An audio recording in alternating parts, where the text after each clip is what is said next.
अल्हम्दुलिल्लाह आज हैदराबाद से तेलंगाना, आंध्रा और कर्नाटक के आज़मीन हज का जो कैंप चल रहा है, उसके कैंप के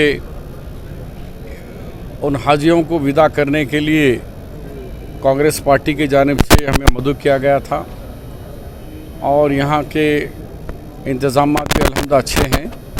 और मैंने आज आज़मीन हज को मुखातिब करते हुए मेरे जो तजुर्बा था, उस तजुर्बे की बुनियाद पर मैंने कुछ मशवरा दिया। मशवरा नंबर 1 एक कि आप यहाँ से तलबिया शुरू करते हैं कि अल्लाह लब्बैक अल्लाहुम्मा लब्बैक लब्बैक ला शरीक लक लब्बैक पढ़ते हुए जाते हैं, तो जब जैसे ही नज़र आपके खाना काबा पे पड़ी, पढ़ते ही रुक जाओ और खाने काबा को देखते हुए आप जो दुआ मांगेंगे इंशाअल्लाह अल्लाह का वादा है कि आपकी दुआ कबूल फरमाएगा। और ये भी सोचिए कि आप किताब निकालेंगे, ढूंढेंगे, पढ़ेंगे, कोई किताब की ज़रूरत नहीं है। ज़रूरी नहीं है कि आप अरबी में ही बात करें, अरबी में दुआ करें। तेलुगु आई तेलुगु, उर्दू आई उर्दू, अरबी आई अरबी, इंग्लिश आई, जो ज़बान में अल्लाह को पुकार के गिड़गड़ा के अल्लाह को राग़िब कर सकते हैं करो। आपकी मादरी ज़बान में अल्लाह को पुकारो और अल्लाह आपकी सुनेगा इंशाअल्लाह, और आपके हाजतों को पूरा मुकम्मिल करेगा और आपके गुनाहों की मग़फ़िरत करेगा। और जो आप मांगेंगे इंशाअल्लाह अल्लाह आपको खाली नहीं भिजाएगा। उस मोबाइल से हम एहतियात करें, मोबाइल को या तो बंद रखें, जब नमाज का और ख़ाली वक्त होगा तो खोलिए, अपने रिश्तेदारों से बात करिए।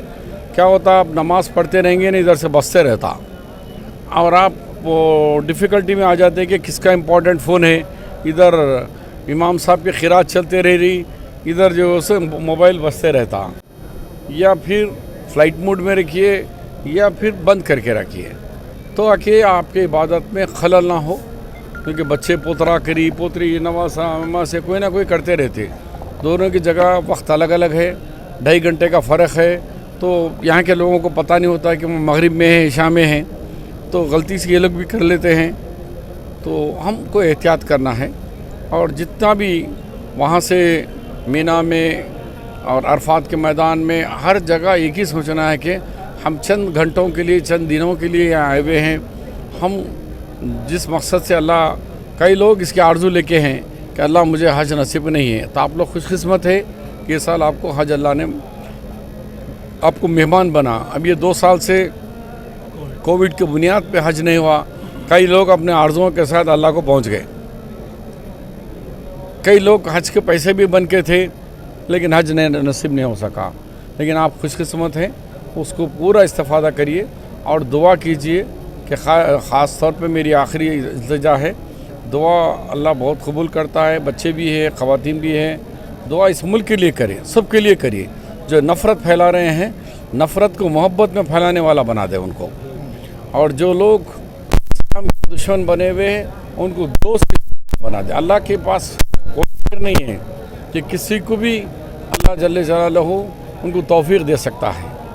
तो वो तौहीद के तरफ और इस्लाम को जो बदनाम करने की साजिशें की जा रही हैं, उन साजिशों से अल्लाह हम सबको महफूज रखने के लिए हमारे मस्जिदें, हमारे मदरसे, हमारे खानखाएँ तमाम की हिफाजत के लिए के पास दुआ करने के लिए मैं उनसे गुजारिश कर रहा हूँ।